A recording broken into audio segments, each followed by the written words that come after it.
Assalamualaikum warahmatullahi. Bismillahirrahmanirrahim. Alhamdulillahirabbil alamin.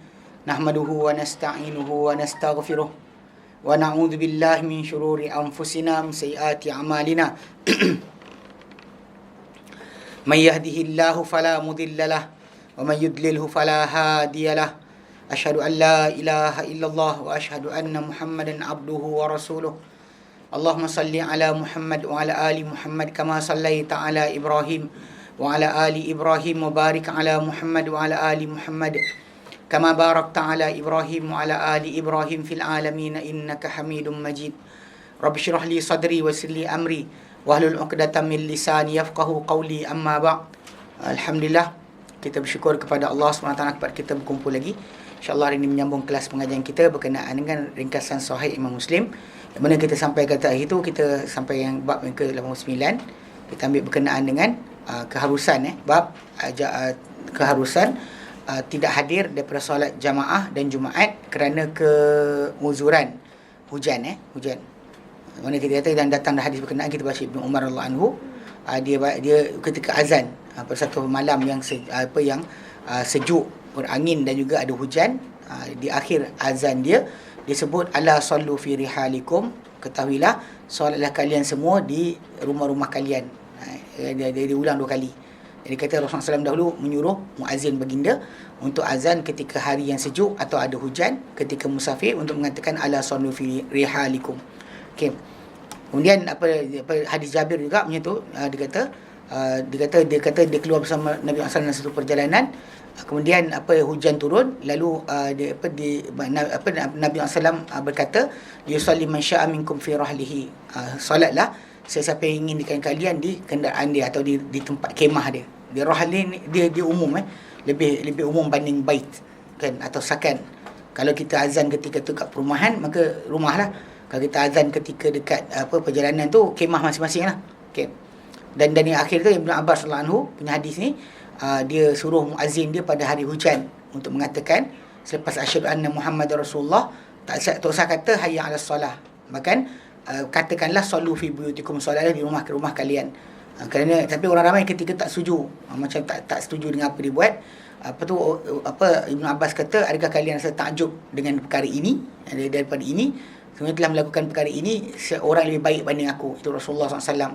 Dia kata sebenarnya Jumaat ni adalah azmah, mana kemestian. Maksud dia tak boleh kita longgar-longgarkan. Dan wa inni karitu an uhrijakum, jadi aku tak nak sempitkan kalian dengan panggil hayya 'alas solah.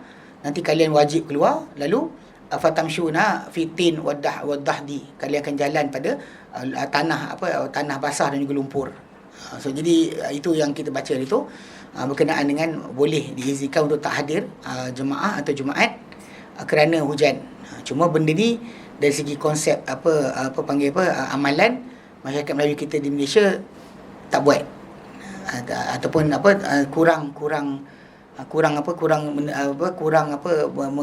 meraihkan tajuk ini. Ustaz, kita masuk juga solat lain lah, solat fardu lain. Kalau dia Jumaat lagi besar. Kalau solat fardu lain, Jumaat lagi besar. Lepas tu kisah Ibn Abbas sebut tu, itu antara tajuk menunjukkan bahawa apa dia faham daripada kisah berkenaan macam tu. Cuma orang kita beri tambahlah, dia kata zaman sekarang ada kereta, ada transport, ada jalan raya berturap. Jadi benda tersebut macam kita kata tak ada kesusahan yang sama. Dia rasakan bahawa lafaz tersebut digunakan untuk kalau kepayahan datang saja. Kalau tak payah datang, tak susah datang, maka tak mengapa. Boleh kita tak gunakan hukum ni. Bahkan nanti kita baca lepas ni tajuk bukan jamak ketika hujan pun orang Malaysia kita tak meraihkan sebab hujan kita dah minggu-minggu kan. Kau kena Pantai Timur akan datang ni, hujan seminggu hujan panjang kan, bukan berhenti. Walaupun kita tahu bersyarat hujan tadi mesti hujan yang basah lah, bukan hujan intik-intik je, hujan yang tanah tu basah sebagainya. Cuma kita kata dari segi sudut kelonggaran tersebut, dalil itu boleh dipakai lah bagi, tapi nak kena faham nanti jamak nanti hanya di masjid sahaja. Adapun yang di rumah kita tak jamak. Baik. Hari ni kita masuk bab baru Kita baca dalil, kita baca nas dulu, teks dia. Okey, tis'in bab bab at-tanaffulu, bab at-tanaffuli wal witri 'ala al-rahilati fi safari. Bab at-tanaffulu awil witru, tanaffuli awil witri 'ala ar-rahilati fi safari. 288 an ibn Umar radhiyallahu anhuma qala kana Rasulullah sallallahu alaihi wasallam yusalli.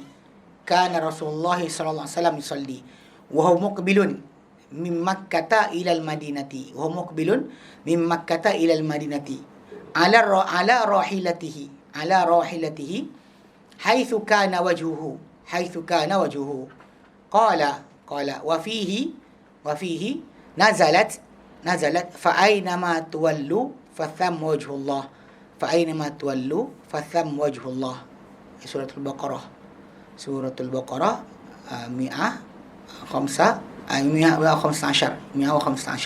Okey.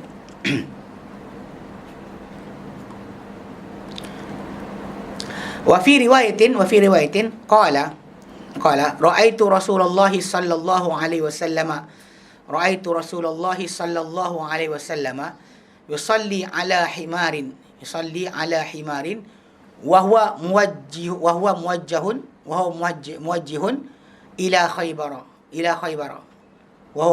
ila Khaybar. Ra'aitu Rasulullah sallallahu yusalli ala himarin wa huwa muwajjihun ila Khaybar. Baik. 90 bab at-tanaffulu, bab melakukan solat sunat. Tanaffala dia berkata nafl maksud tambahan. Mana solat tambahan, melakukan solat tambahan. Dia kadang-kadang dipanggil sebagai solat tatawwu'. Kadang-kadang kita panggil solat sunat. So nama-nama tu sentiasa dipanggil bermacam lah. Kadang-kadang dipanggil tasabbaha, kalimah lain dengan tasabbaha. Mana maksud dia ataupun yusabbihu tu di atas kenderaan. Yusabbihu tu bukan maksud bertasbih, bilang jari tau. Solat sunat. Sebab tu dalam ayat dalam hadis yang berikutnya dia kata wa anhu an Ibnu Umar qala kana Rasulullah yusabbihu 'ala ar-rahilati. Kana Rasulullah yusabbihu 'ala ar-rahilati qibala ay wajhin tawajjaha wa yutiru 'alaiha ghayra annahu la yusalli 'alaiha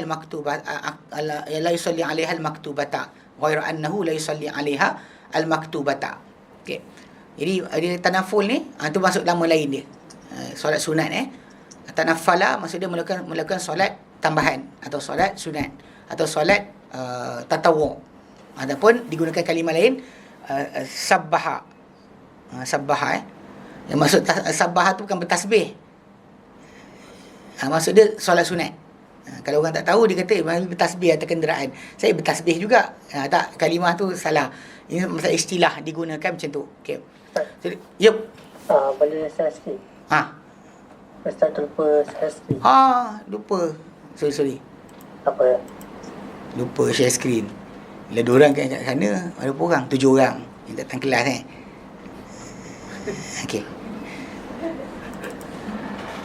Okey.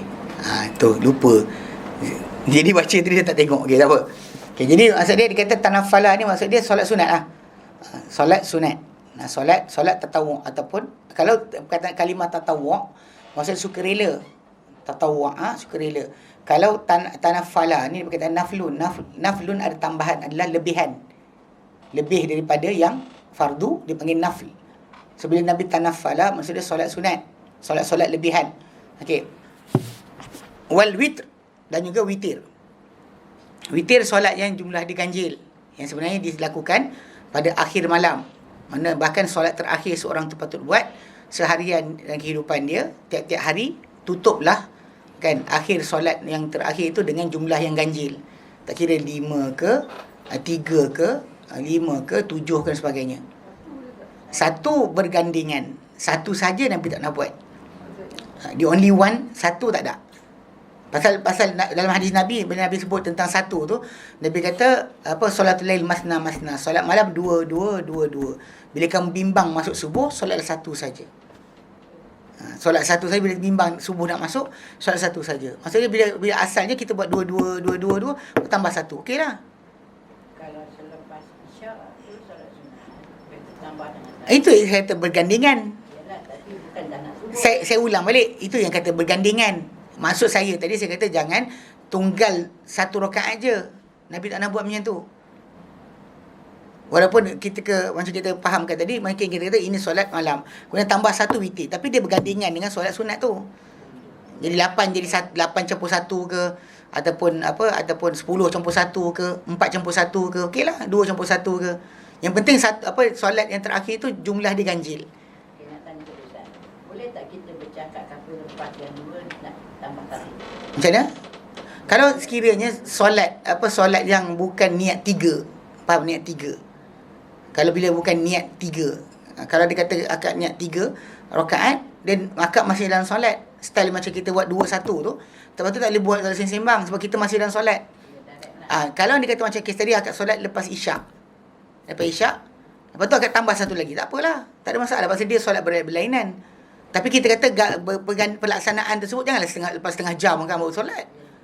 Yelah. Kalau dia kata setakat tadi tak apalah. Tapi kalau dia kata sekiranya dah solat, kemudian setengah jam nanti baru nak solat pula. Tu ngarut lah. Itu jadi kes yang kita solat tunggal satu, Nabi tak pernah buat macam tu. Sentiasa Nabi gandingkan yang satu tu bersama dua, atau gandingkan satu tu bersama 4, jadi 5, atau gandingkan. So pergandingan tu kena buat lah. So witir ni maksud dia sebenarnya ganjil, odd number, nombor yang ganjil. Dia memang kita kata 1, 3, 5. Jadi cerita pelaksanaan satu tu Nabi sebut. Tapi ketika pelaksanaan solat 2. Kalau kita bimbang nak sebut solat satu je. So kita macam dalam mazhab Syafi'i pula, kita membezakan cara solat solat witir ni. Kita buat 2-1 sebab tak nak serupa maghrib. Sebab sebahagian ulama mazhab Syafi'i berpendapat bahawa maghrib tu, kalau sekiranya kita tak tasyahud awal pun, solat kita maghrib sah. So dianggap sedangkan sebenarnya tasyahud awal hanya solat fardu je ada. Tasyahud awal hanya solat fardu je ada. 2, lepas tu duduk, kemudian bangun balik, sambung lagi 2 atau 1 kan, macam Isyak ke sekian. Dia sebenarnya itu hanya solat fardu je ada. Tasyahud awal tidak wujud pada solat sunat. Saya ulang tasyahud awal tidak wujud pada solat sunat. Cuma dalam kes yang ni, kenapa yang mazhab Syafi'i galakkan 2-1 tu? Sebab dia kata nak keserupaan dengan maghrib. Dan orang anggap kalau kita solat straight 3 macam maghrib. Sebab bagi dia tinggalkan tasyahud awal tu tidak mengapa. Kalau solat maghrib pun dia masih lagi sah.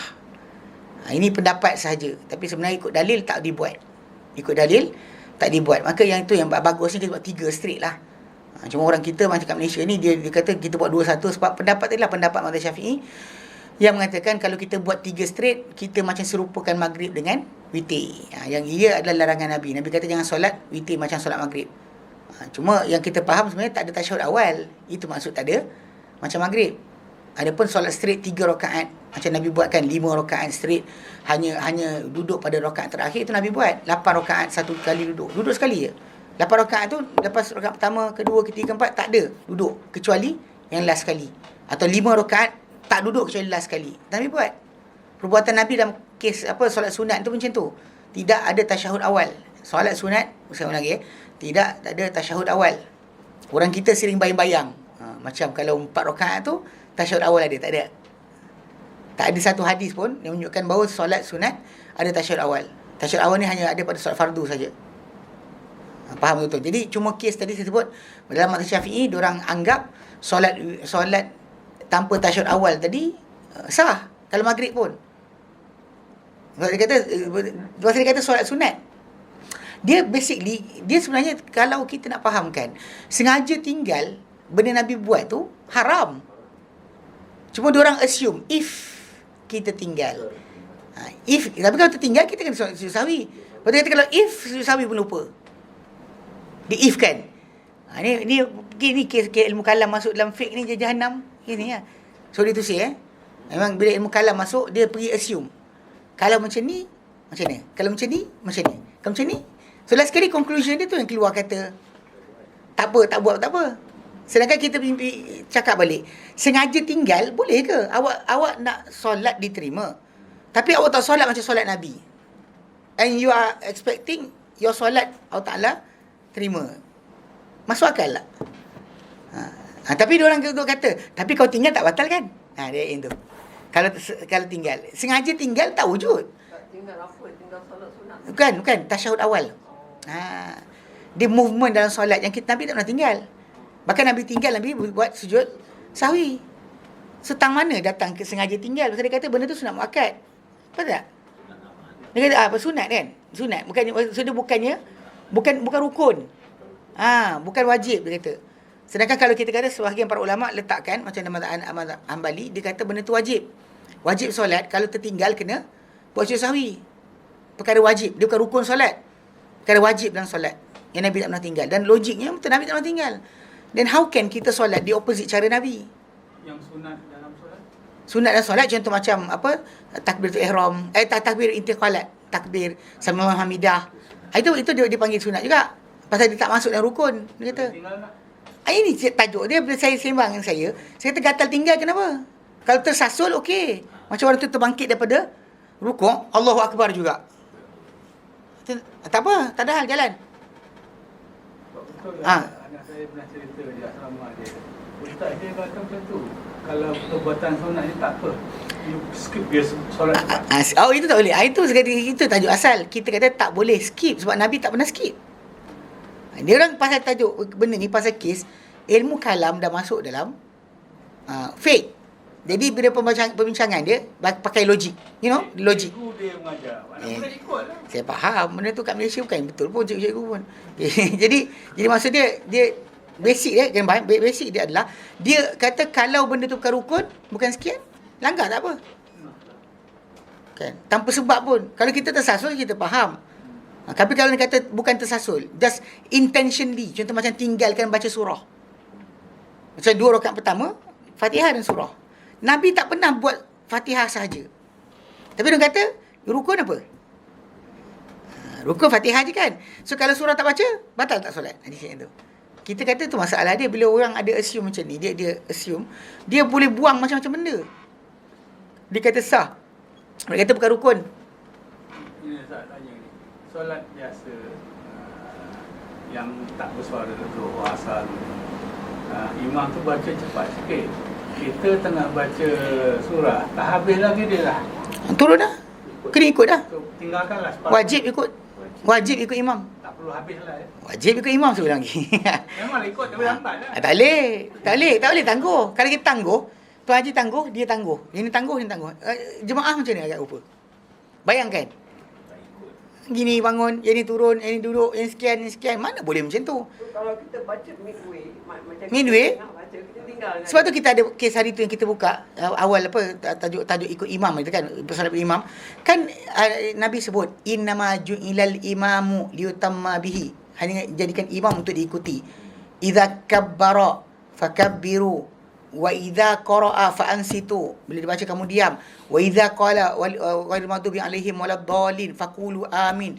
Wa idza kabbara fasajada faraka'a fakabbiru warka'u. Kalau dia takbir di rukuk, kamu takbir, kamu rukuk. Bila Nabi arah macam tu, maksudnya bila imam takbir, imam rukuk, kita tu ikut dia. Sebab itu solat berjemaah. Sebab cerita kelakar dia, macam saya argue dengan orang pelik, orang yang tak puas hati kan. Dia kata kita kena baca habis. Saya kata kalau orang tu datang-datang rukuk bersama imam, kenapa Aci? Dan kenapa pula kita batal? Itu soalan dia. Kalau dia follow terus imam, terkejut, imam Allahu Akbar, dia datang Allahu Akbar, Allahu Akbar, dapat rakaat. Kenapa kita batal?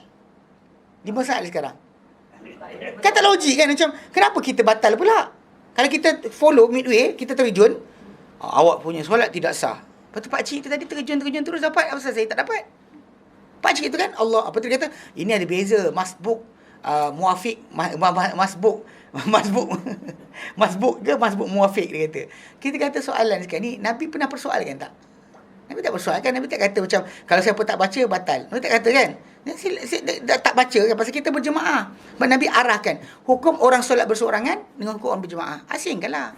Ini place tajuk berjemaah, ini tajuk solat seorang-seorang. Kalau seorang-seorang awak solat, awak tak baca, ya midway nak cepatlah, Kan apa ihdinas siratal mustaqim, Allahu akbar. Memang sah lah. Tak sah solat kita. Jelas. Kita seorang. Tapi kita berjemaah, kita ada hukum lain. Sekarang kita ada hukum berjemaah dengan hukum orang berseorangan. Kita kena asingkan.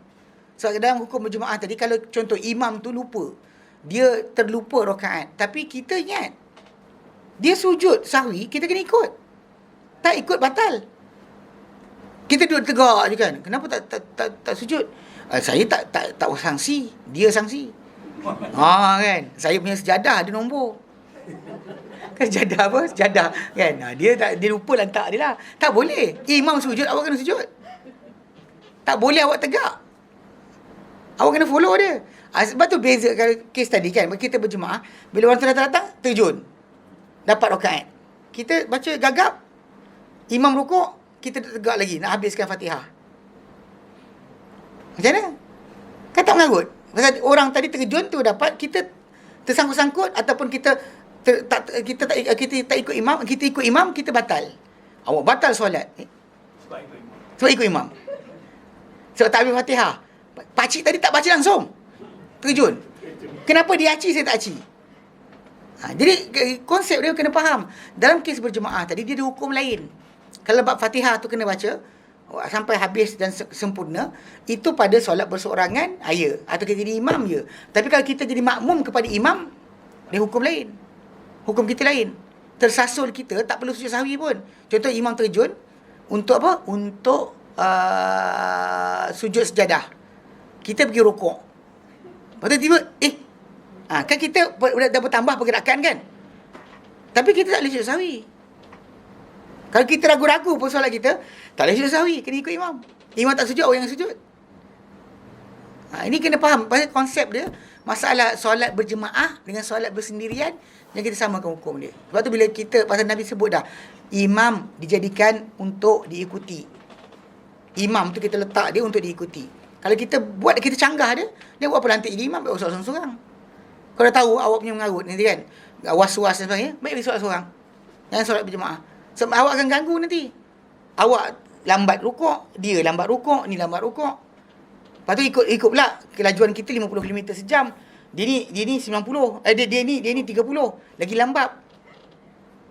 Lama kan dia. Alhamdulillah ya rabbil alamin. Imam dah Allahu akbar. Ar-Rahmanir Rahim. Maliki yaumiddin. Kan kita tak rukuk lagi. Lepas tu yang ni rukuk, imam sujud dah, yang ini baru turun, yang ini sekian. Tang mana awak tertibnya? Itu tak boleh ikut imam.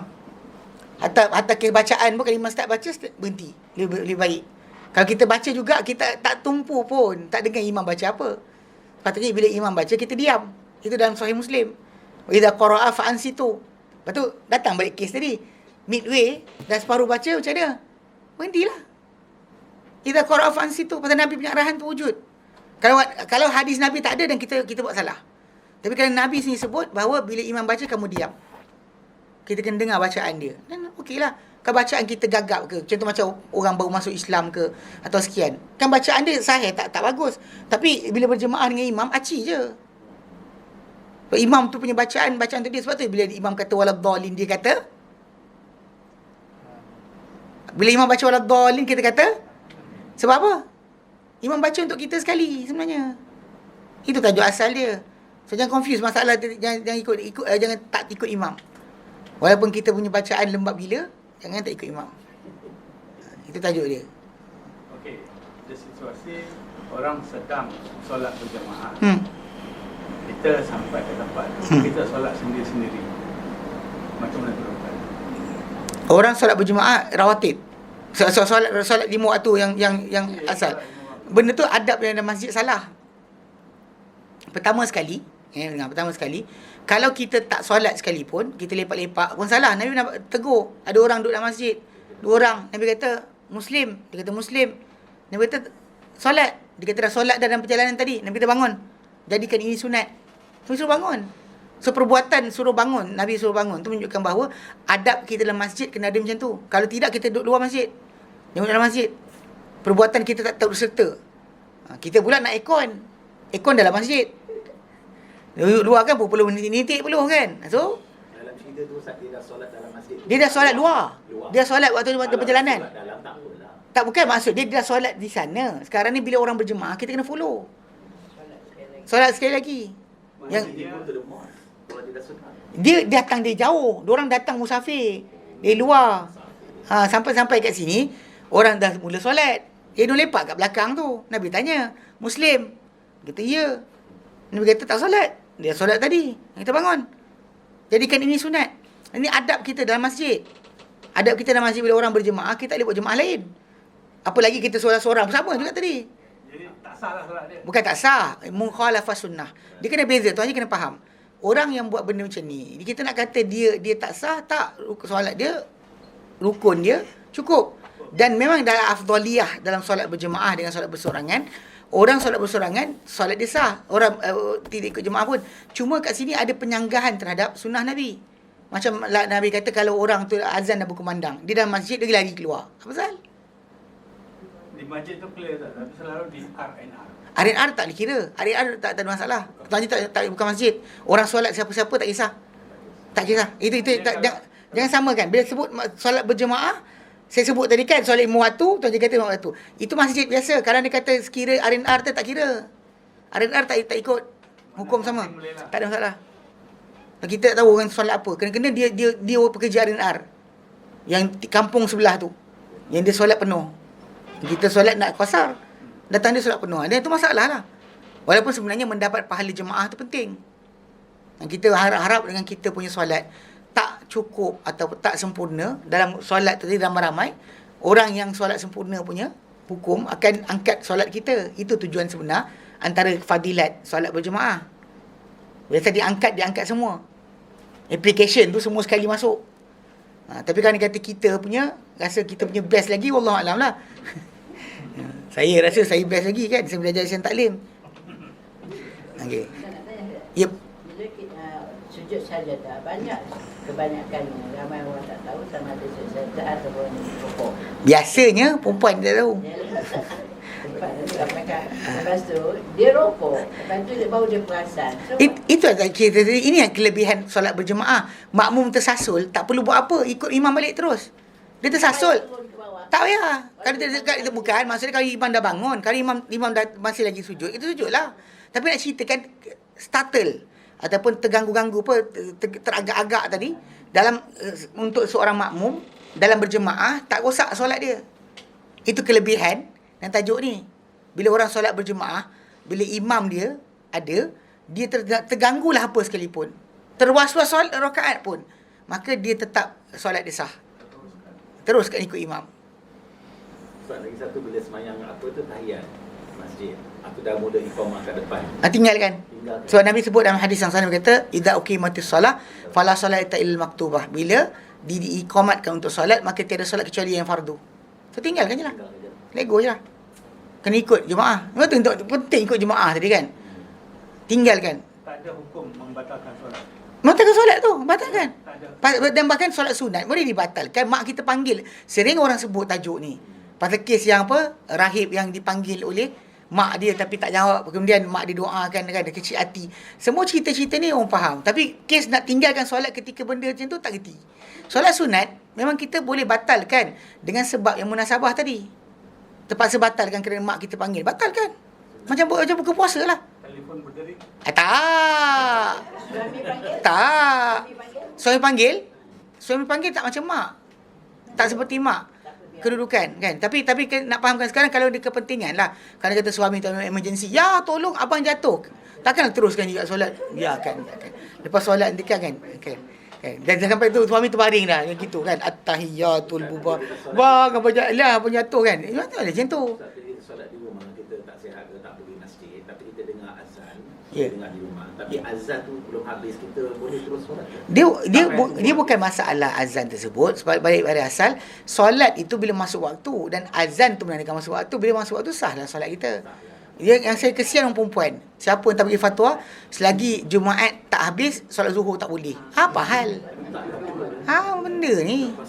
Mana mandai kan? Dia masuk waktu Zuhur, solat tu masuk waktu sah lah. Selagi tak masuk waktu, tak boleh solat. Dah masuk waktu solat lah. Cuma masalah tadi kelebihan berjemaah terlepas, kelebihan berjalan kaki ke masjid terlepas. Itu yang tajuk kita. Bukan tajuk bukan masalah sah tak sah solat sebut. Macam tadi kata kan, orang solat bersendirian mesti nak cepat. Kan? Macam benda tu pernah berlaku lah. Macam kes Muaz bin Jabal. Cuma Muaz bin Jabal, dia baca surah Al-Baqarah. Kan? Dia baca dekat masjid tu, kawan ni lari. Dan solat dia sah sebab Nabi tak suruh ulang balik. Solat dia sah.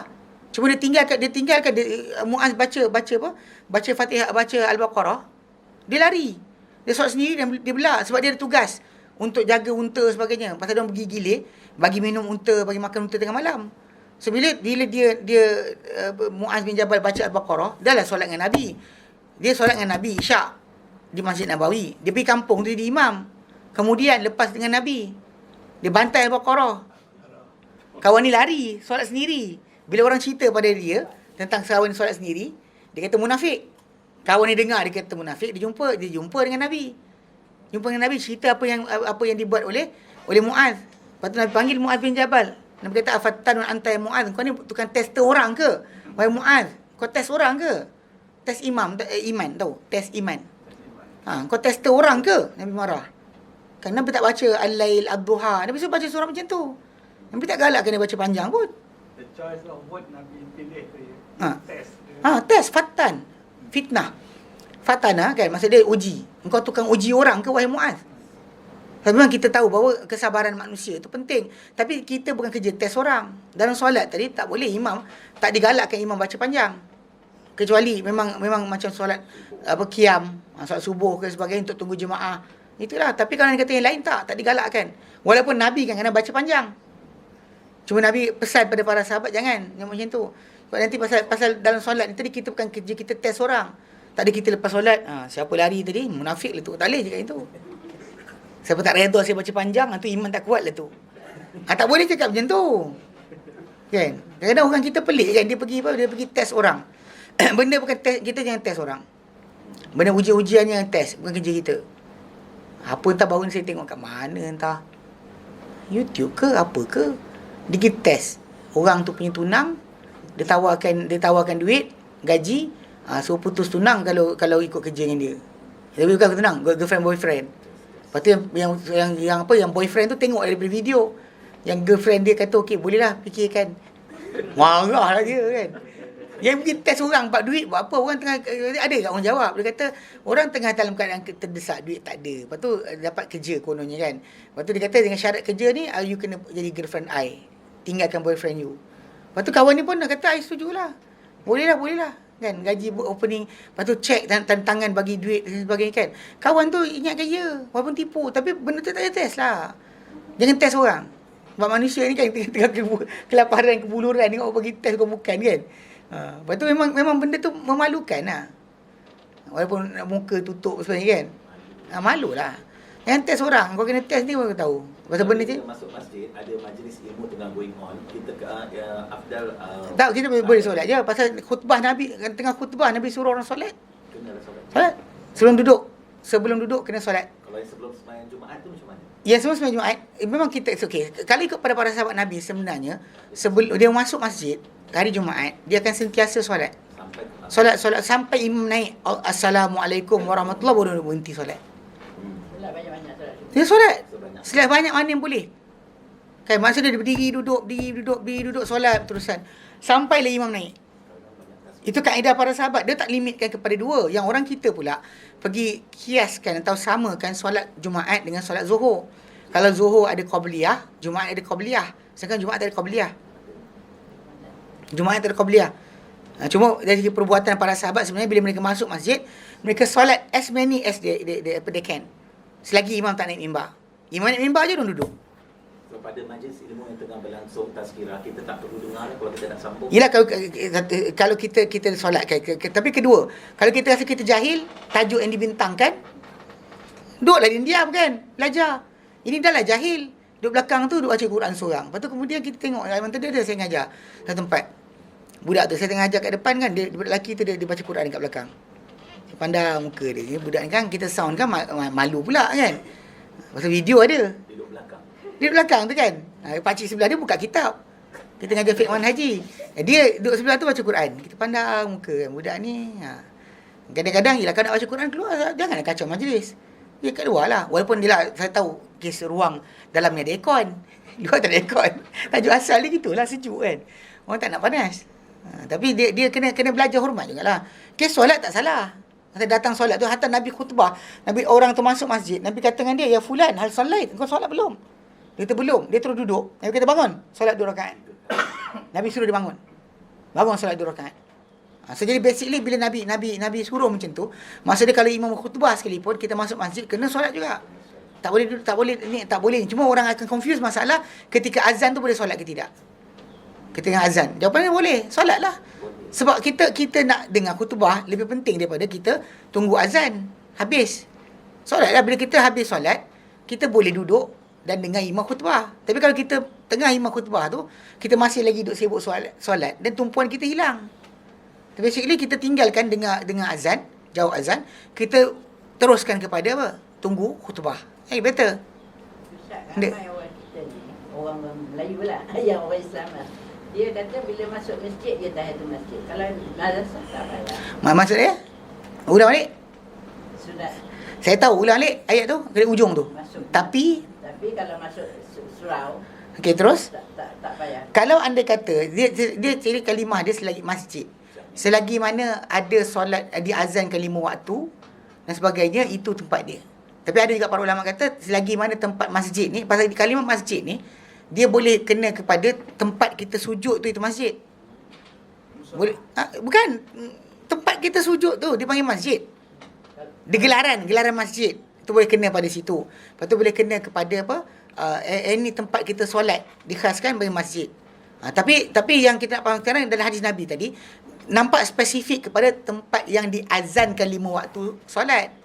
Surau sama lah. Surau tak semestinya. Kalau kat pergi surau dekat office subuh tadi, tak ada orang. Surau lah yang Di Malaysia salah erti. Yang masjid surau yang ada azan 5 waktu sehari semalam tu, azan subuh, zuhur, asar, maghrib, isyak, dipanggil surau, sebenarnya salah, itu masjid.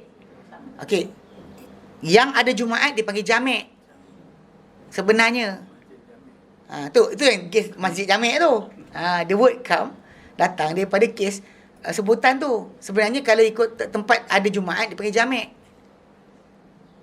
Dipanggil jamek. Tapi kalau anda kata surau, tempat-tempat rumah tinggal tu, kita tinggal, dipanggil masjid. Tak ada Jumaat, panggil masjid. Pasal ada azan 5 waktu. Sebab tu ada kes dulu bincang, tajuk tabir antara makmum perempuan dengan jemaah. Dia kata kena buka sikit lah, kena bercantum udara sebagainya kan. Lepas tu kita sebut balik pada diorang, antara imam dengan makmum tadi, selagi mana makmum tu tahu imam buat apa. Hatta kalau imam dalam telaga, dia luar telaga. Ataupun imam atas bumbung, dia dekat bawah basement. Okay. Asal dia tahu imam buat apa, solat dia ikut imam sah. Tak kira ada tabir tak tabir. Jadi diorang kata, tapi ini pada dalam masjid je. Padahal perbincangan tu surau. Ini surau. Dia cakap itu, saya kata ini azan 5 waktu tempat ni. Bila azan 5 waktu, maka dia dikira masjid. Bukan dikira surau. Maksud dia macam R&R tadi. R&R yang tak ada ni, ataupun surau pasaraya. Itu tak kira surau. Itu tak kira masjid. Tak kira. Boleh panggil musola, tempat solat je.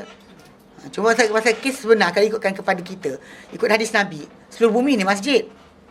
Kan Nabi kata, aku diberikan 5 perkara tak diberikan pada Nabi sebelumku. Kan, ju'ilat liyal ardu masjidan wa tahura, dijadikan untukku bumi ni seluruhnya adalah masjid dan alat bersuci.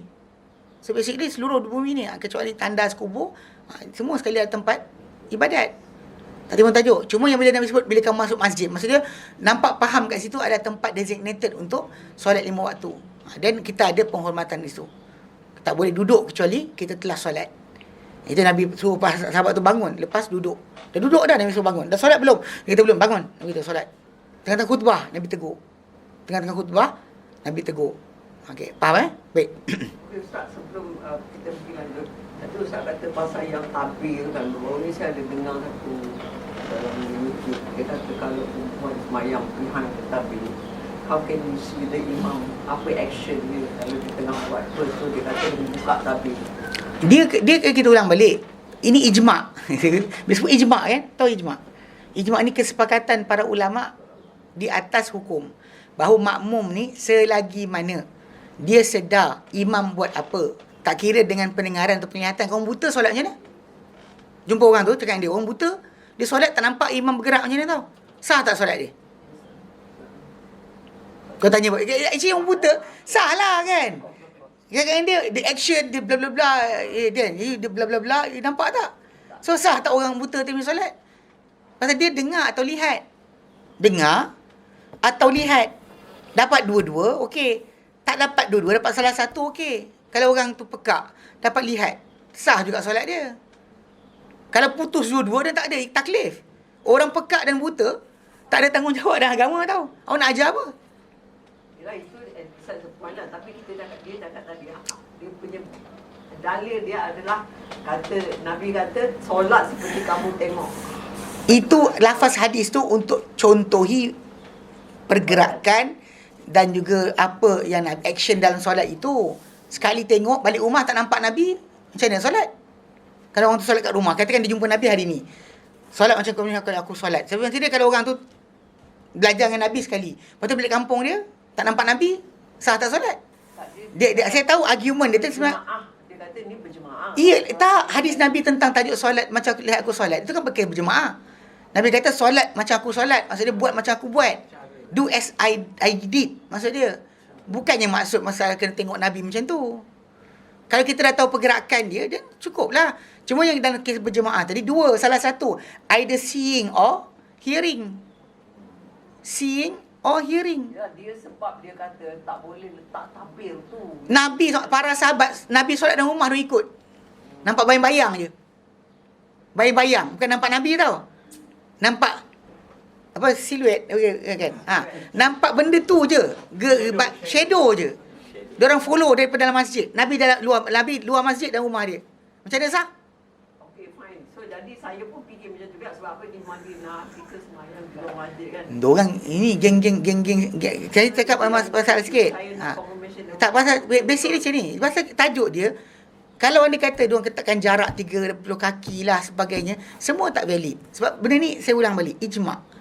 Orang yang tak baca kitab fake, contoh macam Imam Nawawi mazhab Syafi'i, dan kitab Majmu' Syarh Muhazzab dia kata hatta kalau imam tu seberang sungai, kita duduk sini. Sungai antara kita. Selagi kita tahu dia buat apa. As long as we know what he did.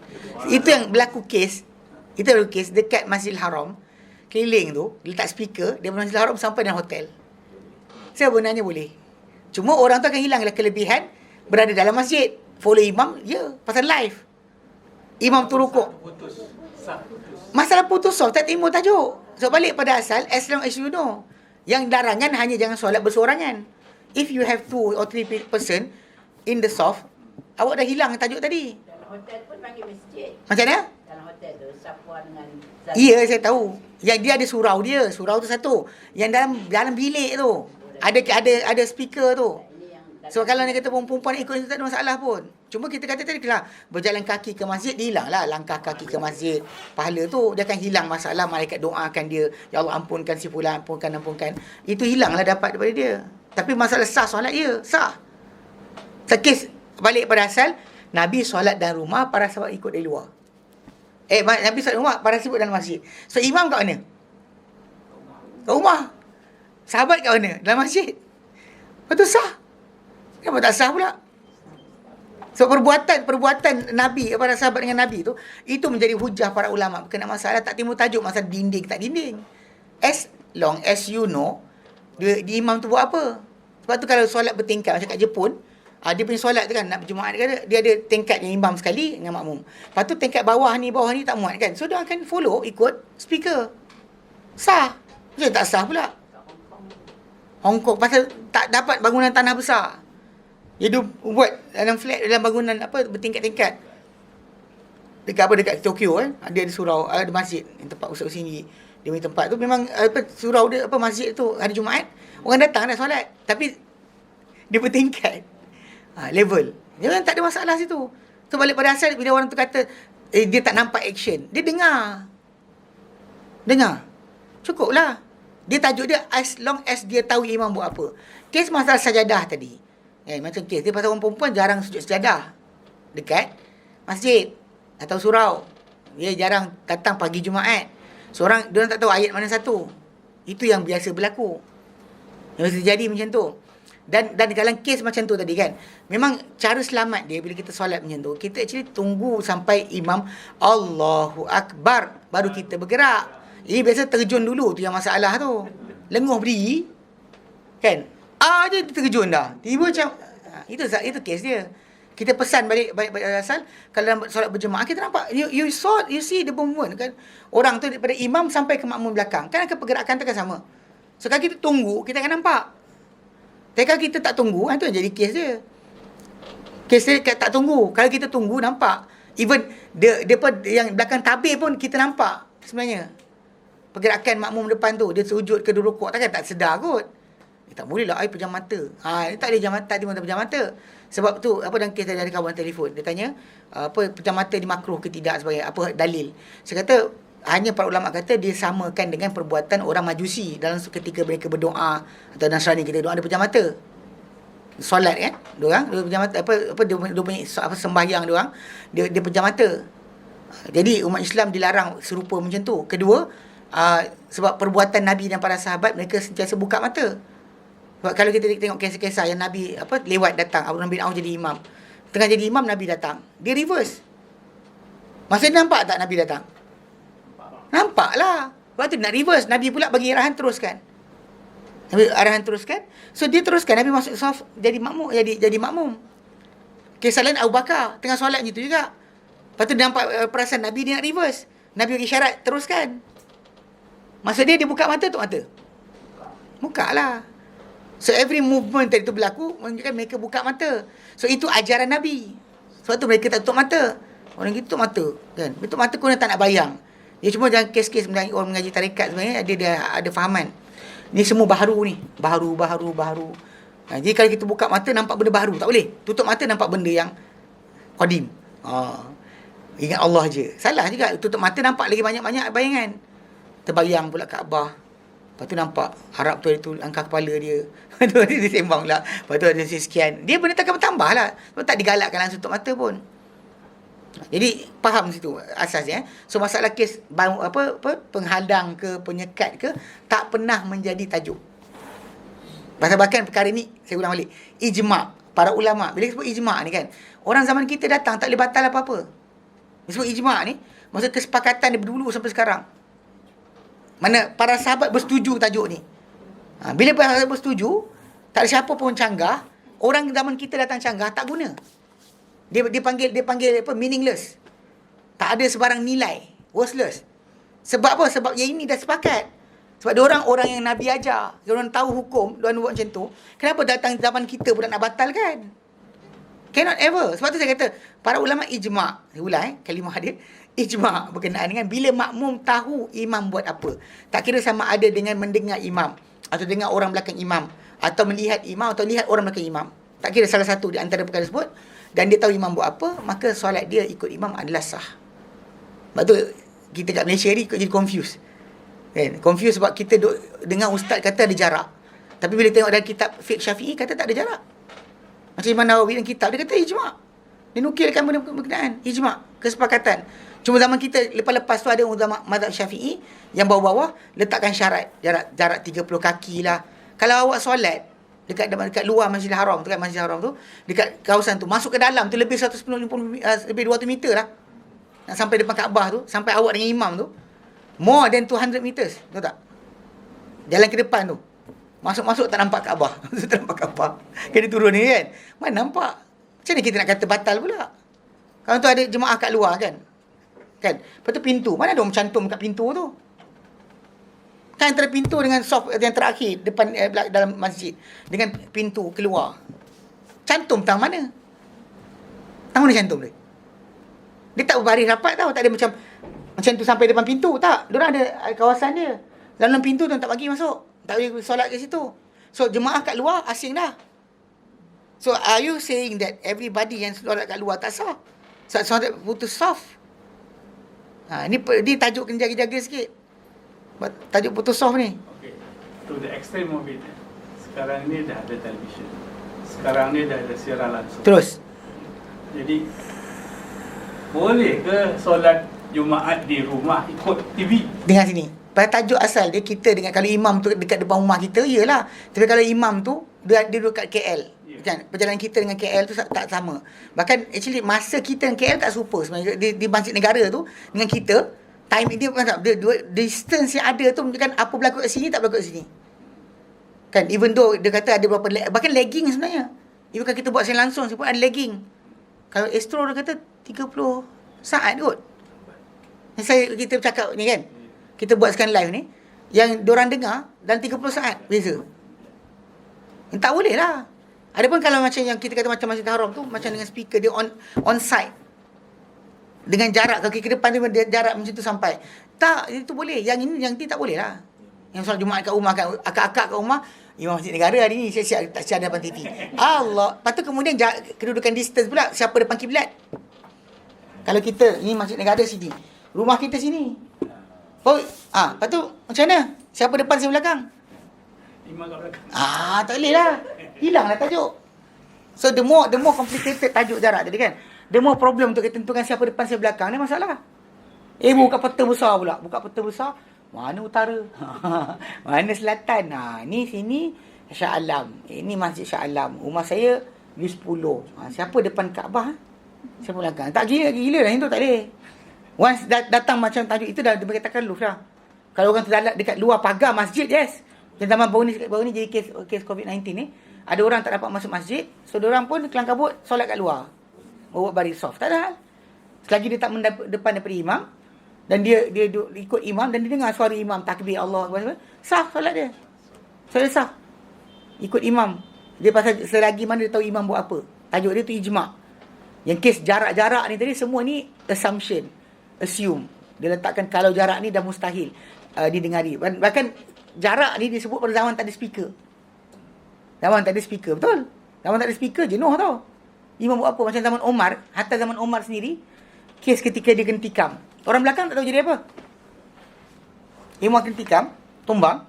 Orang di belakang masih lagi dalam subuh gelap-gelap tu. Subhanallah, subhanallah. Sebab Omar takbir tapi tak baca Fatihah. Punya lama tunggu. Padahal Omar dia tumbang. Ya, zaman tu punya apa teknologi ataupun penyampaian suara tu dia dengar satu-satu je lah. Tapi memang kita sekarang ni dengan canggihnya, kita memang sekarang ni boleh buat sampai suara satu bangunan dapat. Okeylah, fine. Boleh buatlah jemaah. Tak ada masalah asal ikut imam. Asal ikut imam. Sebab tu yang kenapa kes dekat Masjid Haram tu sampaikan dia letak soft tu, gadisan soft tu sampai masuk separuh hotel. Bahkan dekat kawasan Safa Marwah tu dikira asalnya luar masjid. Safa Marwah bukan dalam masjid. Tapi letakkan barisan soft sebab apa? Sebab supaya orang di situ tak payahkan kabut nak lari masuk masjid. Ketika nak solat, boleh solat di situ. Asalkan dia tahu imam buat apa. Jika tidak, tak boleh lah. Okay. Tak baca hadis ni. Betul? Balik kepada tadi tu, tabir tu. Bila mulanya, apa sebabnya? Tahulah. Wallahualam. Pasal ini balik pada asal ilmu kalam. Dia balik pada logik. Logik. Bahkan sampai ada separuh tu kata kena udara yang sama. Kena ada tembus. Bukan tingkat acik, kecil pun acik. Asalkan ada apa? Ada connection. The air from here dia. Air from here to air from here. Tapi cerita tak kelakar. Dia bila kita bincang tajuk ni, bila kita buka kitab fiqh, tak ada. Tajuk masuk kitab fiqh tadi tak pernah rigid macam tu. Bahkan dalam kitab fiqh sebutkan macam kitab fiqh yang besar-besar, sebut tak ada masalah. Yang kitab kecil adalah, kalau kita buka kitab kecil, kata tak boleh kan. Kalau kitab yang besar kata boleh. Dan problem dan kalau kita dalam kes macam ni, pendapat-pendapat ulama-ulama dalam mazhab Syafi'i, kita tak wajib ikut seorang.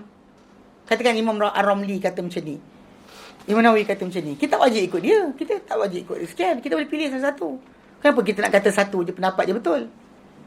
Dalam mazhab Syafi'i pun pendapat tu berbeza. So apa tajuk dia? Di Malaysia ni boleh kan rata-rata masjid semua ada Malaysia. Dan untuk orang wanita kat sini. Ya, saya tahu Malaysia. Itu tajuk Malaysia. Bab tabir ni sebenarnya perempuan nak relax. Sebenarnya tak tabir pun tak apa. Perempuan nak apa? Privacy. Sebab tu letak tabir. Sebenarnya zaman Nabi tak ada tabir. Bahkan Nabi yang macam kita baca tu, Nabi bagi salam, orang lelaki duduk dulu sampai perempuan balik. Kan? Maka perempuan pula disuruh jangan bangkit dari rukuk, kan? Dan daripada sujud tu lebih awal daripada lelaki. Dipesan. Sebab takut intai orang, sekuadar yang lelaki. Tengok punggung orang. Dan Allahu Akbar. Kan? Tak boleh. Masjid wilayah tak ada tabir. Tak, memang tak ada, tak tabir pun. Tabir tak pernah wujud. Tak perlu wujud pun. Cuma kalau ada pun tak menghalang apa-apa. Tapi memang juga kadang-kadang perempuan ni tak ditabir kan, lelaki duduk jenjeling. Takut orang tengok dia. Itu je cerita dia. Masalah bila kita kata ada kemudahan tersebut tidak menghalang kesahihan solat. Itu asas. Separuh tempat tu dia tabir kayu. Macam apa? Panel kayu tu. Macam nak main Nabawi ada panel macam tu. Letak tutup. Pasal memang tajuk dia orang lelaki ni dia tak boleh tengok perempuan macam tu. Dia memang walaupun muka perempuan tu bukan aurat. Ikut kepada pendapat Ibn Abbas. Tapi bukan maksud tenung gitu, tak boleh. Bukan bini awak, tenung bini awak je. Bukan masalah saya, perempuan pun tutup lah juga. Kalau awak tak berdosa, jangan bagi orang berdosa. Hei, pelik betul kan. Memanglah kita dua sudut tadi, jangan pegang satu je. Dia kata, pasal ayat tu biasa saya dengar tu. Yang liberal buat. Tak orang liberal sebenarnya. Kan? Dia sibuk kata orang. Kata jangan tengok. Lepas tu cerita kelakar dia, geng-geng liberal ni kan. Dia kata, apa lelaki janganlah sekian-sekian. Lepas dia nak bebas. Dia suka hati, dia nak buat. Lepas tu bila kena terancam, dia paksa polis tangkap orang tu pula. Pertahankan diri apa sendiri. Macam orang lelaki pertahankan diri. Tak boleh pula kan. Pelik betul. Bila kata macam tu, dia tak terima. Dia kata awak merendahkan wanita, kata perempuan lemah. Bagi jalan dulu apa? Sekarang silalah. Kenapa? Saya perempuan nak bagi saya jalan dulu. Kenapa? Saya lemah ke? Apa ni? Kan zaman sekarang kan? ICU in court kan? Okey. Dan cerita kelakar dia lah saya sebut. Banyak orang nakkan penyamaan hak. Tapi tipu sebenarnya. In the end, ada pengasingan. Kan? Perempuan punya parking dekat pintu masuk pasar raya tu kan. Nak gambar perempuan. Bawa beg pakai skirt. Kita kan gambar bayang-bayang perempuan lah. Kita pun nak dekat juga. Kalau dia kata macam perempuan tu bahaya. Macam apa? Lelaki tak kena rompak ke? Kau tanya soalan. Lelaki kena rompak tak? Ada tak lelaki kena rompak? Ada je. Kenapa perempuan dapat pintu dekat? Lepas tu ada coach pagi. Kereta api. KTM kan?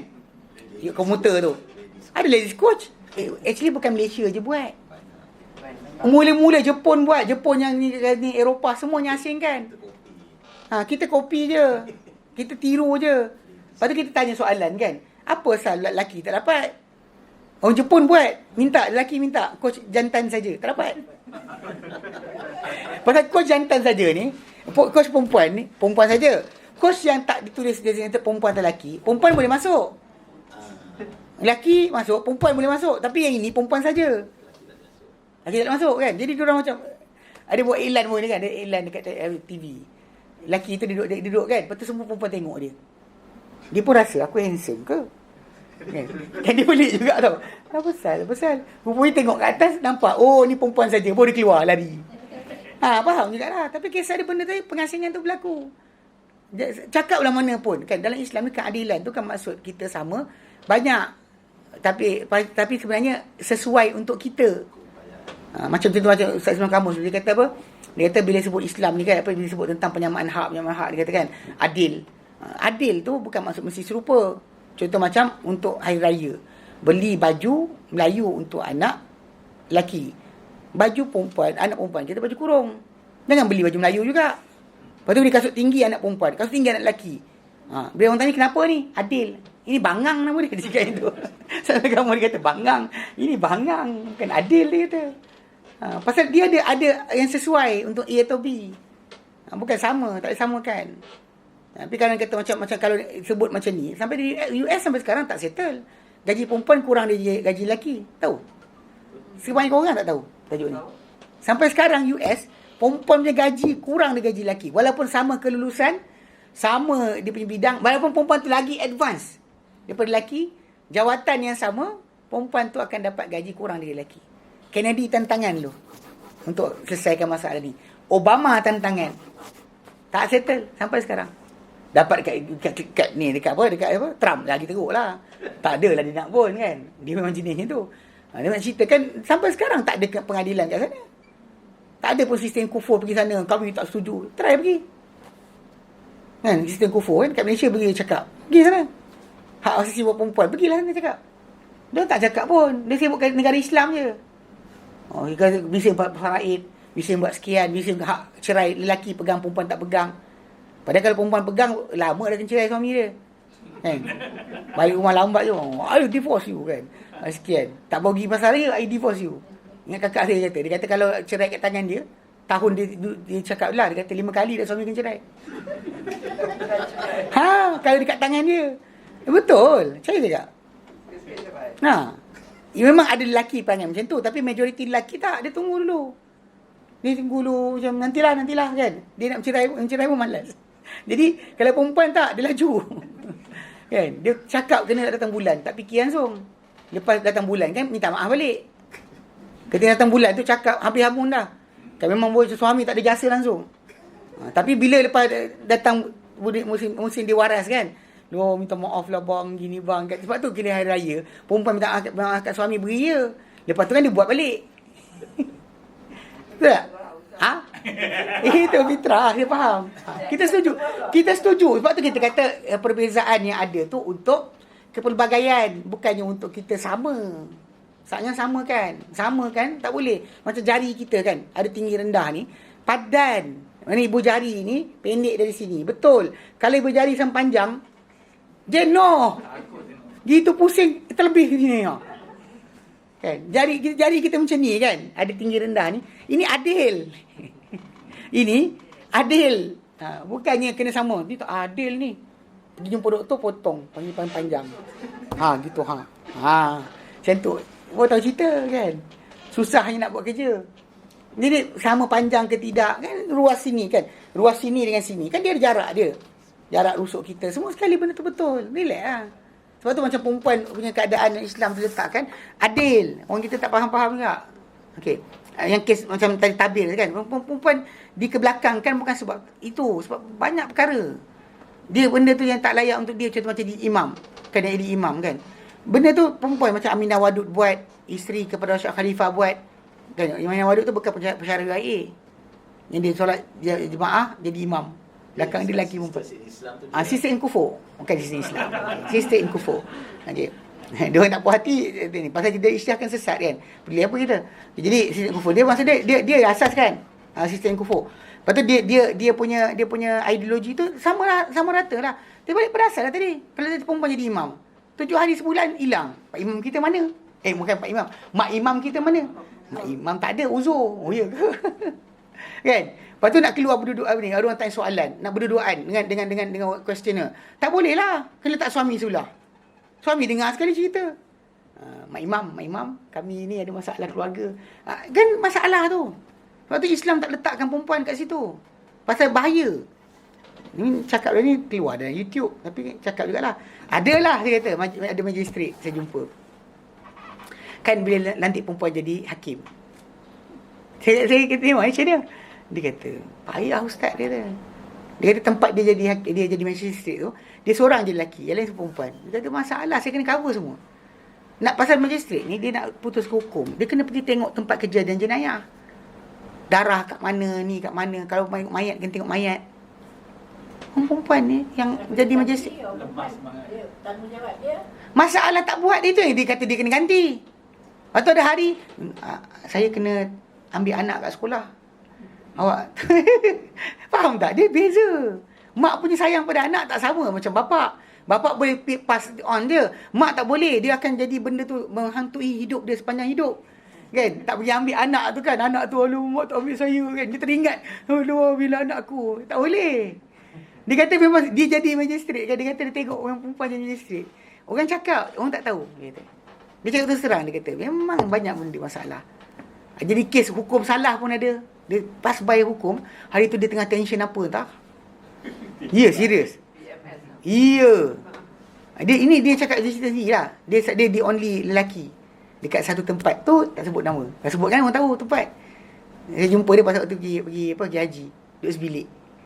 Sembang kan dia tanya. Dia kata gini-gini. Dia kata betul Ustaz dia kata. Tak boleh. Memang bukan. Pasal bahkan jadi saksi pun hudud. Tak dibagi perempuan jadi saksi, kenapa? Orang pening kepala. Kenapa tak bagi perempuan jadi saksi? Kenapa lelaki satu, perempuan dua? Kenapa nak saksi tadi lelaki bukan perempuan? Lebih dia diutamakan. Sebab perempuan dalam kes-kes, contoh macam kes jenayah ke, kes apa? Benda-benda yang bab zina ke apa. Diorang tutup mata. Tak boleh tengok. Bila nampak benda tu, orang tuang kau pisau, perempuan nak apa? Dia gitu kan. Lepas tu, Hakim tanya, awak nampak tak? Nampak. Nampak apa? Nampak lah. Dia angkat pisau. Lepas tu nampak tak cucuk? Saya tutup mata. Yang tu tak apa lagi, kena kat bab zina ke? Hakim tanya, awak nampak ke? Nampak. Nampak apa? Nampak lah. Nampak apa? Awak nampak apa? Nampak lah. Dia kata nampak lah. Kan nak sebut kalimah tu kan. Untuk seorang perempuan sebutkan buruk. Nak kata benda pun tu barang si Anu, mana si Anu kan. Nak cakap itu isteri perempuan tak sanggup. Bahkan kalau dia cakap pun orang tengok, serius makcik ni punya mulut kan. Faham tak? Berselamba dia cakap kan. Ini basic dia. Sebab tu Islam lindungi perempuan daripada benda macam ni. Tapi orang tak faham. Perlindungan tadi dianggap sebagai apa? Sekatan. Diskriminasi. Sedangkan benda tadi kesesuaian dalam kedudukan dalam masyarakat. Bimbang nanti dia akan susah. Kan? Bahkan dalam question kita dalam mahkamah kan. Bila tanya soalan bertutubi oleh peguam. Kadang-kadang tanya nangis je. Awak macam sekian. Awak macam sekian. Dia nangis. Hakim macam mana? Kisah kena jaga sikit lah. Jadi bukan sebab itulah. Jadi macam kes tabir tu dalam masjid dan solat sebagainya, sebenarnya benda tersebut dibuat untuk melindungi wanita lah daripada pandangan lelaki. Tapi tidaklah benda tu kemestian. Sebab zaman Nabi pun tak ada tabir. Nabi kontrol dengan cara lelaki keluar lewat, perempuan keluar awal. Lepas solat tu perempuan keluar. Tak dikenali sebab ia gelap lagi. Duk balik. Ketika lepas solat balik terus. Ketika sujud dan rukuk jangan bangun awal. Biar lelaki dah bangun baru dia bangun. Sebab apa? Sebab nak lindung tadi. Kalau tak ada, adalah tengok. Tak pakai seluar dalam. Kan? Nampak bayang ke apa kan? Benda tu berlaku. Orang perempuan sama juga macam lelaki. Yang tak sebut je. Dia tengah Shah Rukh Khan buka baju tu sengih orang. Kan? Benda tak boleh tengok haram. Kalau lelaki tengok perempuan haram, perempuan tengok lelaki macam tu pun haram. Yang halal kita tengok dengan nafsu tanya suami kita je. Yang suami perempuan, yang suami tu je yang halal. Yang lain haram. Macam lelaki juga tengok perempuan lain dengan nafsu pun haram. Tanpa nafsu tu yang tak boleh, mereka akan keluar nafsu. Sebab tu dalam Al-Quran sebut apa? Dalam surah An-Nur ayat 31. Ayat 30 Allah kata apa? Qul lil mu'minin yaghuddu min absarihim. Kata hai Muhammad pada lelaki beriman, tundukkan pandangan mereka. Lower the gaze kan, tunduk pandangan. Pada perempuan 31 wa qul lil mu'minat yaghudduna min absarihim. Suruh tunduk pandangan. Sometimes benda tadi kalau kita tak perasan, yang kita sebut itu kan, benda ni dalam kes kekeluargaan, dia rosakkan keluarga bila mata asyik tengok benda luar. Bila tengok drama kan, bahkan drama televisyen Malaysia disahkan oleh Jabatan Agama Islam Selangor antara punca perceraian. Drama-drama tu. Ya, sebab dia tengok drama, tengok bini, tengok drama, tengok suami. Dia akan banding. Tengok handsome-nya. Dia tengok suami dia macam rupan. Dia tengok orang tu. Tengok sekian, tengok tangan. Dia banding. Once kita membanding-bandingkan, in the end, rasa tak bahagia lah. Tak bahagia mula start, semua salah. Buat benda lama dah. Inilah rupa suami dia dulu. Kenapa you tak handsome? Dah start. Yang perempuan, lelaki pula, bini dia lama dah macam tu. Tiba satu hari dia kata, kenapa awak tak macam pelakon tu? Atau dia keluar nak suka colour rambut lah, perang lah, warna sekian lah, warna karat dan sebagainya kan. Punca sebab apa? Tengok movie lah, tengok cerita. Sebab tu dalam Islam dilarang kita tengok, walaupun kata tak nafsu kan. In the end, hati kita akan berkeinginan. Bahkan dari kes zina sebenarnya, zina dalam Islam bukan hanya perbuatan seksual itu sahaja. Bahkan zina ni Allah tuliskan pada semua perut kita. Mata zina, zina mata melihat. Tangan zina, zina tangan menggenggam. Mulut berzina. Mulut adalah lafaz. Telinga berzina, telinga zina. Nabi sebut pada semua. Semua tubuh badan kita ni ada habuan daripada zina. Kita saja yang rasakan selagi tak buat hubungan seksual itu belum zina lagi. Tak. Perbualan macam tu panggil apa? Flat apa?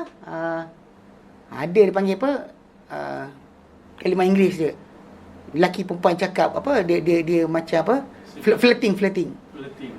Itu dalam konteks hadis Bukhari Muslim adalah zina. Kan? Dia cakap gelak tu sekian. Gurau-gurau senda tu kan. Tak boleh. Awak halal dengan halal je. Yang tu haram. Haram. Tak boleh. Once kata tak ada perasaan sekalipun, tapi dia akan membuahkan hasil dalam kepala kita. Apa mata kita lihat, telinga kita dengar, dia akan beri kesan. Kita je tak perasan, rasakan tak apa. Sedangkan benda tu akan beri kesan. Bab perkahwinan sebenarnya benda tu rosak sebab tu. Kalau pasal tak puas hati dengan pasangan. Punca boleh tengok bukan-bukan. Last sekali tengok pasangan pun macam tak ada dah. Tengok tu lagi best. Faham Baik. Asal tak habis-habis baca hadis ni? Tajuk tak habis lagi. Serius. Okey.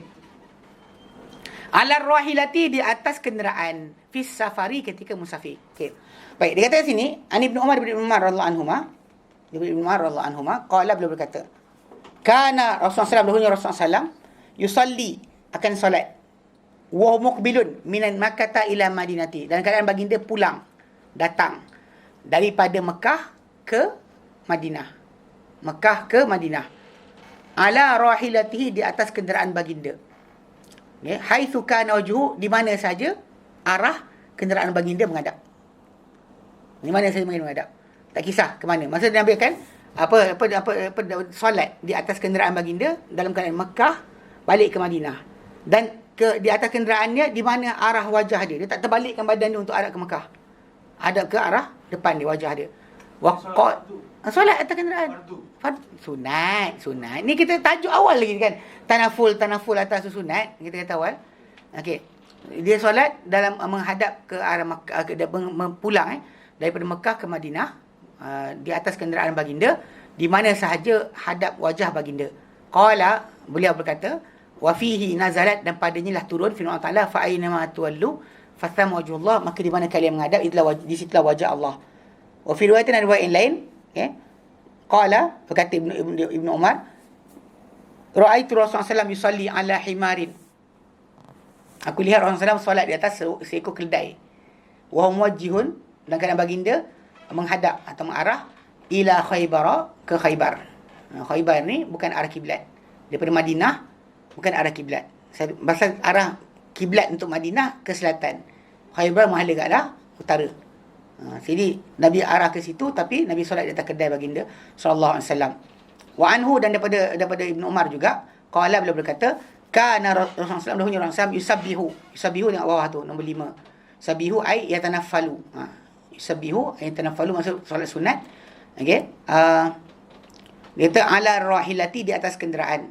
Qabla kibala, ke arah kibala, menghadap atau ke arah, ay wajhin, tawajjaha, kepada mana-mana arah, tawajjaha, kenderaan baginda hadap. Mana saya baginda hadap, baginda solat ke arah itu. Wa yutiru alaiha, dan baginda witir, solat witir di atasnya. Ghaira, except, namun annahu la yusalli 'alaiha al-maktubata, baginda tak solat di atas kenderaan berkenaan solat fardu. Fardu tidak. Okey. Daripada hadis ni sebenarnya para ulama bersepakat tidak bercanggahan mengenai keharusan melakukan solat sunat di atas kenderaan bagi orang musafir ke arah mana saja menghadap selepas mana mula dah masuk dalam solat. Okey. Tapi mereka bercanggah, adakah mesti bermula solat tu dalam keadaan hadap kiblat? Menghadap dulu baru, tak kisah binatang tu hadap mana. Itu ada percanggahan lah. Okey, pendapat mazhab Syafi'i, Ahmad dan juga Abu Thawr, mesti hadap kiblat dulu, lepas tu barulah binatang tu hadap ke mana, tak kisah. Tapi Malik dan juga para ulama yang lain berpendapat bahawa tak mesti. Hujah dia adalah berpegang dengan zahir hadis ni. Dua hadis yang datang kita baca ni, Nabi tak ada menghadap dulu ke arah Kaabah baru pusing badan. Macam ada orang dia kata menghadap Kaabah dulu apa pusing badan kan, Allahu Akbar, betul baru arah mana kita duduk. Tak ada. Dia tak ada datang macam tu. Nampak ni? Maksudnya hadis Ibnu Umar tu dan juga Anas tu semua sudah datang macam tu. Semua datang dengan bentuk bahawa baginda SAW terus takbir je. Dan kita dalam kereta api ke dekat rumah dekat sekian kan, solatlah. Jangan perempuan kan suami buat kereta, solatlah. Tak payah sibuk sembang ni kan dengan dagu, solat. Suami pula kalau bini buat kereta, solatlah. Boleh je. Tak kira kita balik arah ke mana pun, kita balik arah utara ke, pergi ke utara. Dan sedangkan kita punya kiblat arah barat. Kita menghadap ke utara, menghadap ke Kedah atau menghadap pantai timur ke, kita memang boleh solat dalam kenderaan. Duduk tu, solat je. Dan bahkan solat di atas kenderaan ni dengan cara apa, kita tunduk-tunduk badan je. Maksudnya dia tak perlu sujud. Bahkan tak sujud kita di atas pelana ataupun apa dashboard ke. Allahu Akbar kat dashboard tak payah. Kita cuma tunduk-tunduk badan je. Allahu Akbar dan Allahu Akbar. Sami Allahu man hamidah. Allahu Akbar. Allahu Akbar. Allahu Akbar. Allahu Akbar, sambung macam tu. Yang soal. Boleh kan? Apa kenderaan sekalipun. Cuma nanti kita bincang masalah musafir ke tidak. Dia kata tajuk Okey. Okey, dia kata dan tak ada syak bahawa tak ada syak bahawa Nabi SAW dahulu melakukan ini ketika Nabi musafir. Tapi para ulama bahas, dia kata ketika tak musafir boleh tak? Bagi Abu Yusuf daripada mazhab Hanafi kata harus. Ketika tak musafir pun atas kenderaan dia boleh buat. Dia kata riwayat daripada Anas bahawa dia dahulu Anas bin Malik bahawa dia dahulu duduk atas keledai dia di lorong-lorong di Madinah dalam keadaan dia sujud solat atas kenderaan tersebut walaupun dalam Madinah, dia orang Madinah kan, tapi dia tidak dia tak ada masalah untuk solat sunat di atas kenderaan. Dan diceritakan kisah ni sebahagian ulama mazhab Syafi'i dan mazhab mereka lah, tapi Imam Malik kata tak boleh kecuali musafir je. Tapi ikut kepada perbuatan Anas jelas bahawa tak ada kaitan musafir ke tidak. Bahkan contoh kita dalam KL pun keluar kan, rumah kita Taman Tun, dia nak pergi ke contoh KL untuk pergi beli belah di Sogo. Orang dia pergi jam. Bini pun daripada bising-bising tak nak suami bebel solat sunat. Allahu Akbar. Suami nak solat lah pula dia kan. Nak bebel lah kan. Awak lah tadi lambat keluar. Ini jadi kes jam. Jadi tak nak suami kan. Ni bukan saya ajar, tapi nak bagi tahu boleh solat berdasar kepada kes tadi, tak perlu musafir jauh. Lepas ni ngelak daripada suami dengan solat. Sunat. Kalau kita nak buat solat qada. Solat qada tu solat wajib ke sunat? Wajib lah. Anda mana boleh lah orang cakap solat sunat. Tajuk kita solat sunat. Tak boleh. Okey. Dan dia kata fasa maujullah, yang hadis tu tadi kata tentang di mana kamu menghadap di wajah Allah Taala, kita faham maksud tapi tak tahu cara. Habis kita. Tak perlu kita peningkan kepala wajah tu macam mana sebagainya. Ustaz, macam mana kalau dalam plane nak solat wajib ke? Actually solat wajib dalam plane kalau ada tempat berdiri. Ada ruang berdiri pun, actually ada ruang. Terutama kalau Boeing bas yang besar tu ada ruang khas untuk solat, ada langsir lagi. Tapi cerita dia kadang-kadang kalau kita pergi dekat macam saya ingat Emirates kot, saya pergi solat. Minta dengan dia punya pramugari kan, dia bagi tempat dekat belakang. Dekat ujung tu, dekat tempat kawasan diorang lihat ada ruang. Solat situ berdiri. Dia kalau kapten kapal suruh duduk. Kalau kapten kapal tak ada kata apa-apa, berdiri. Ke masjid. Kalau kita ketakutan takut terjatuh, orang takut terlantuk kepala, ya duduk. Kalau dia kata tidak, dan bahkan kalau boleh gitu kita nak kiblat. Bahkan memang kapal terbang tunjuk arah kiblat. Tahulah. Biasa dia tunjuk jarum tu dekat depan televisyen, di samping anda melihat movie yang ada, dia ada option berkenaan dengan arah kita terbang arah mana. You can always agak. Kalau terbang tu macam ni kan, Europe, atau nampak kat sini kat Mekah, kita fahamlah sayap plane tu dekat mana, situ arah kiblat. Kalau kita tunjuk kalau terbang tu arah terbang kan, kita nampak kat Mekah kat mana. Where kalau terbang tu station tengah terbang kat mana, where kedudukan kiblat. Kita hadap di situ. Orang Arab jaga buat ni. Tak, itu saya kata minta pada ruang-ruang. Diorang ada ruang. Kadang-kadang dekat pintu, dekat area kawasan pintu tu ada ruang. Orang Arab selamba je. Diorang bangun solat, jangan kita kata Arab kita ejek-ejek kan. Apalah kan. Diorang solat sentiasa berdiri. Dalam kapal terbang tu, diorang takkan duduk. Orang Melayu kita je cepat-cepat terus duduk. Sebenarnya kita sedaya upaya kita boleh berdiri-dirilah. Macam kes solat sunat tadi kita faham. Solat fardu ni kalau kita boleh berdiri, ada ruang diri, kita berdiri. Tak ada ruang baru kita timbul tajuk, atau kapten kapal kata jangan berdiri dan kita duduklah. Barulah betul. Kedua masalah tayammum dan masjid dan kapal terbang pun ada juga orang tayammum. Tepuk seat. Mana boleh. Kan? Air ada. Selagi air ada, tak ada alasan. Lepas tu ada orang angkat tangan. Tapi ustaz, kalau kita ambil air wuduk kan, nanti air tu kena, lepas tu nanti kena electrical kapal terbang, masalah. Kapten kapal cakap ke awak anggap? Kapten kapal cakap ke? Taklah. Kalau kapten kapal tak cakap, agak sibuk apa? Lepas tu kes masalah wuduk banyak mana. Kita kan dah ajar yang ambil wuduk sikit kan. Even dekat seat pun boleh kita ambil. Tak ada masalah pun. Nak tak nak je. Malas atau malu. Bahkan nak berdiri tu kita malu Allah. Takut orang tengok kita. Nanti kata, alim sangat lah tu. Kita pun, alamak, nanti orang kata apa, aku alim juga kan. Jadi masalah kita buat sebab malu Allah. Not really about apa benda tu kita panggil apa, kita ikut sunnah ke tidak. So kena jaga-jaga sikit lah. Saya perhatikan banyak orang bab ni dia jadi bermudah-mudah sangat. Sebab rasa macam tak apalah kan. Tak boleh macam tu. So macam kes solat, selagi ada ruang berdiri, kita berdiri. Memang ada pun, nak tak nak je. Jadi pergi belakang sampai dekat belakang ekor tu kan. Kawasan tu Ampang Garu dia punya tempat berehat kat situ. Kadang-kadang dekat pintu ada ruang. Solat kat situ. Dan kiblat pula akak boleh tengok kan. Ulang lagi di skrin yang ada yang tunjukkan movie lah apa benda kan. Selain tu dia ada kedudukan kapal. Kapal kita terbang kat mana arah kita, kedudukan kita. Bahkan kita terbang mana duduknya Kaabah.